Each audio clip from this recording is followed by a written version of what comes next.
말 많고 탈 많은 김영란법, 교계가 주의해야 할 사례들을 살펴봅니다. 구티비가 가을 개편을 맞아 새로운 CI와 프로그램을 선보입니다. 연세대학교가 언더우드 서거 100주년을 맞아 다양한 기념 행사를 열었습니다. 사랑의 교회 미술인 선교회가 제17회 정기전을 개최했습니다. 안녕하십니까. 구티비 뉴스입니다. 부정청탁 및 금품 등 수수의 금지에 관한 법률, 이른바 김영란법이 시행된 지 보름이 지났습니다. 청렴사회로 가는 계기가 열렸다는 긍정적 평가가 대다수지만 모호한 기준 탓에 혼선이 빚어지기도 합니다. 이 시간엔 김영란법 시행에 따라 교회와 성도들이 주의해야 할 사례는 무엇인지 전문가의 자문을 통해 자세하게 짚어봅니다. 정원희 기자입니다. 국민권익위원회에 따르면 김영란법의 적용 대상은 공무원을 비롯해 공직 유관단체 임직원과 교직원, 언론사 임직원 등 250만 명에 달합니다. 이들의 배우자까지 포함하면 약 400만 명에 이르는데요. 이렇다 보니 오히려 이들과 얽히지 않은 사람을 찾아보기 힘들 정도입니다. 교계 역시 표면적으로는 직접적인 관련성이 없어 보이지만 예외는 아닙니다. 규모가 있는 교단이나 교회에서는 사립학교 또는 학교 법인을 운영하는 경우도 있고 또 방송사나 그리고 신문사를 겸해서 운영하는 경우들이 있습니다. 그런 경우에 모두 다 김영란법 적용 대상이 되기 때문에 물론 해당 기관으로부터 임금을 받지 않고 일하는 경우 적용 대상에서 제외되지만 비정규직이라 할지라도 정식 근로계약을 체결하고 근무하는 경우 법의 제재를 받습니다. 또한 교단이나 교회에서 해외로 파송된 이들 중에서도 학교 또는 언론과 관련된 업무를 수행하는 사람은 국내에 거주하지 않더라도 김영란법에 적용을 받게 됩니다. 이 같은 적용 대상과 범위에 대해 국민권익위원회는 매뉴얼과 사례집을 공개했지만 기존 판례가 없는 만큼 새로운 상황에 대한 유권 해석이 시시각각 등장하고 있는 상황입니다. 다만 지나친 확대 해석으로 건전한 활동과 교류가 제한을 받는 것은 바람직하지 않다는 지적입니다. 공정한 사회, 또 투명한 사회, 그것은 어쩌면 기독교인들이 추구해야 될 가치와 부합한다고 믿기 때문에 다소 법 시행 과정에 불편함이 따른다 하더라도 기독교인들 입장에서는 적극 이 법이 잘 정착될 수 있도록 서로 협력하고 또 노력할 필요가 있다고 생각을 합니다. 무엇보다 법의 내용을 정확하게 숙지하고 그렇지 않을 경우 자신에게 소요되는 비용을 스스로가 부담하는 자세가 갖춰져야 할 것으로 보입니다. 구티비 뉴스 정원입니다. 구티비가 오는 23일 대대적인 가을 개편을 단행합니다. 창립 20주년을 앞두고 새롭게 선보이는 CI와 신규 프로그램이 시청자들의 안방을 찾아갈 예정입니다. 구티비 CI는 비기독인들도 부담 없이 채널에 다가올 수 있도록 굿을 강조하는 데 주안점을 뒀습니다. 특히 G를 형상화한 심벌 마크는 기도하는 손과 하나님께 머리 숙여 참회하는 성도의 모습을 표현했습니다. 구티비 뉴스도 한층 더 강화됩니다. 세계 곳곳의 소식과 한국교회의 선한 사역을 소개하는 코너들이 방송을 앞두고 있습니다. 이 밖에도 크리스천 탈북민들과 하나님의 은혜를 나누는 오자유여, 영어와 중국어를 한글로 동시에 배우는 신개념 교육 프로그램 처음부터 말로 하는 기적의 영어 중국어도 선보입니다. 이번 가을 개편을 앞두고 13일 열린 기자간담회엔 20여 명의 기자들이 참석해 뜨거운 관심을 보였습니다. 구티비 김명전 사장은 이번 개편을 통해 기독인뿐 아니라 비기독인들에게도 친근하게 다가가고자 한다며 늘 겸손한 자세로 방송을 통한 복음 사역에 앞장서겠다고 말했습니다. 오늘의 사회 이슈를 김민정 기자가 종합해드립니다.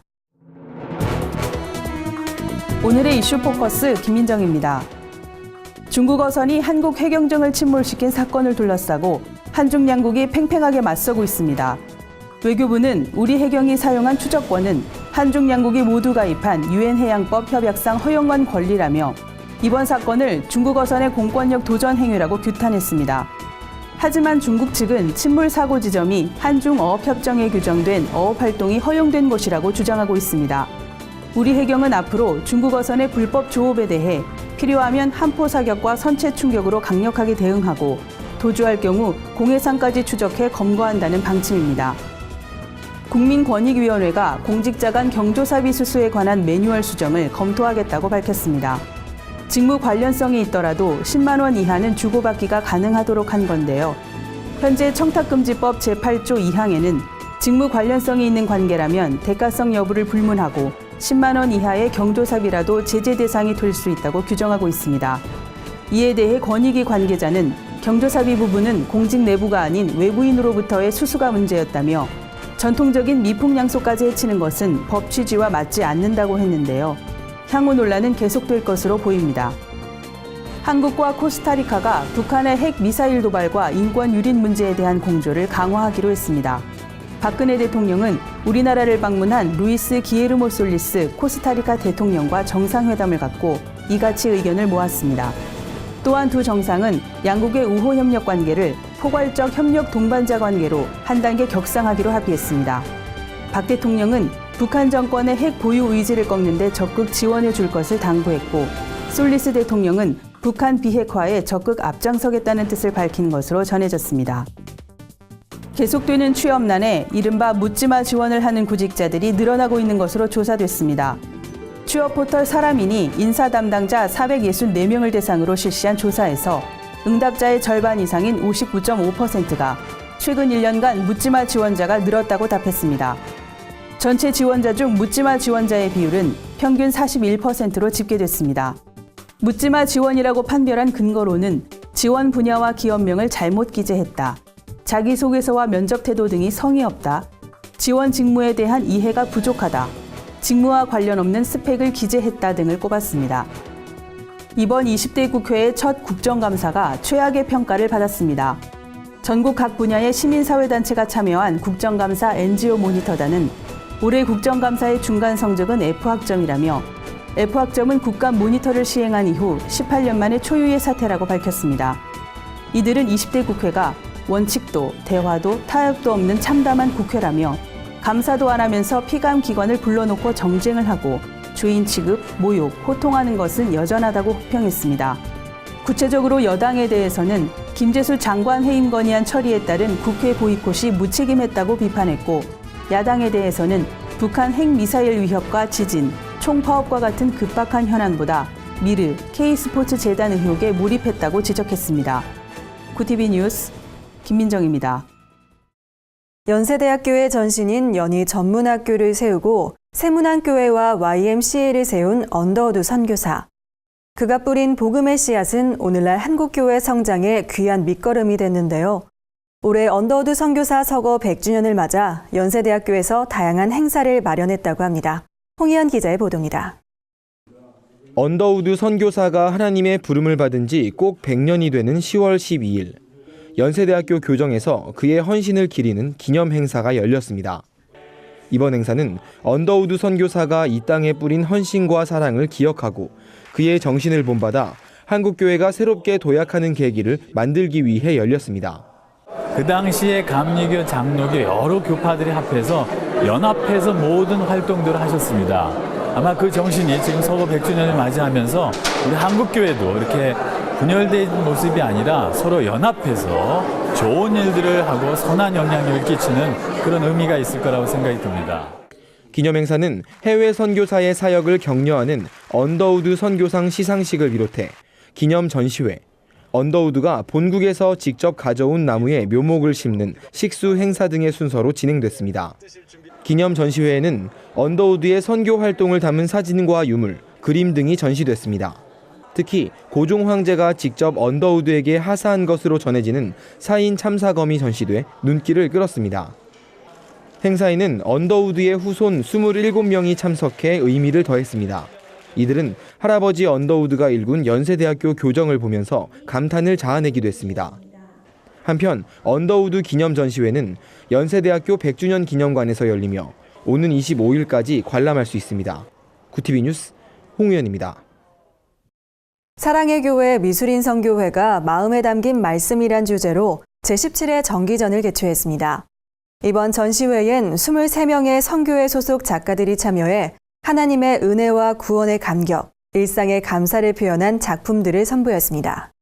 유미영 회장은 작가들이 작업을 시작하기 전 묵상한 말씀을 작품화해 이번 전시회가 더욱 의미 있다며 각자가 골방에서 기도하고 고뇌했던 마음이 담겨 있어 하나님도 기뻐하실 것이라고 말했습니다. 미술인 선교회는 지난 2000년 미술을 통한 문화사역에 앞장서기 위해 발족됐으며 믿음과 예술성을 작품에 담아 매년 정기전을 열고 있습니다. 이번 전시회는 오는 30일까지 계속되며 오는 12월에는 성탄기념 전시회가 진행될 예정입니다. 오늘의 주요 단신을 김준수 기자가 정리해드립니다. 주요 단신입니다. 대한예수교 장로회 통합이 63년 만에 고 김재준 목사에 대한 제명을 철회했습니다. 이성희 총회장을 비롯한 예장통합 임원진들은 한국기독교 장로회 본부를 방문해 제명 철회에 관한 제101회 총회 결의문을 전달했습니다. 1952년 예수교 장로회 총회는 장공 김재준 목사의 자유주의적 성경 해석을 이단으로 정지하고 제명했습니다. 이듬해 부터인 1953년 예장과 기장으로 분열돼 지금에 이르렀습니다. 기독교 윤리 실천 운동이 북한 수해 피해 지원을 위한 모금 운동에 나섭니다. 북한은 지난 8월 말 함경북도와 양강도를 휩쓴 태풍 라이언 등으로 큰 피해를 입어 7만여 명가량의 이재민이 발생했습니다. 모금은 10월 17일부터 12월 31일까지 진행됩니다. 사단법인 통일마지는 주민교회 이하학 원로 목사를 제19회 늦봄 통일상 수상자로 선정했습니다. 늦봄 통일상은 문익환 목사의 삶을 기리고 민족 화해와 통일에 이바지해온 이들에게 해마다 수여되는 상입니다. 시상식은 오는 11월 2일 오전 10시 기독교회관에서 개최됩니다. 한국교회 목회자윤리위원회는 오는 27일 공덕교회에서 바람직한 은퇴문화 정립을 위한 발표회를 개최합니다. 기조 발표는 등마루교회 현해춘 원로 목사가 맡았으며 예장통합응급재단 이사장 전두호 목사, 기강응급재단 부장 주승동 목사, 기장응급재단 부장 박영근 목사가 은퇴 목회자 생활비 대책에 대해 발표할 예정입니다. 구티비 뉴스 김준수입니다. 이상으로 뉴스를 마칩니다. 구티비 뉴스는 인터넷 신문 뉴스미션을 통해서도 보실 수 있습니다. 시청해주신 여러분 고맙습니다.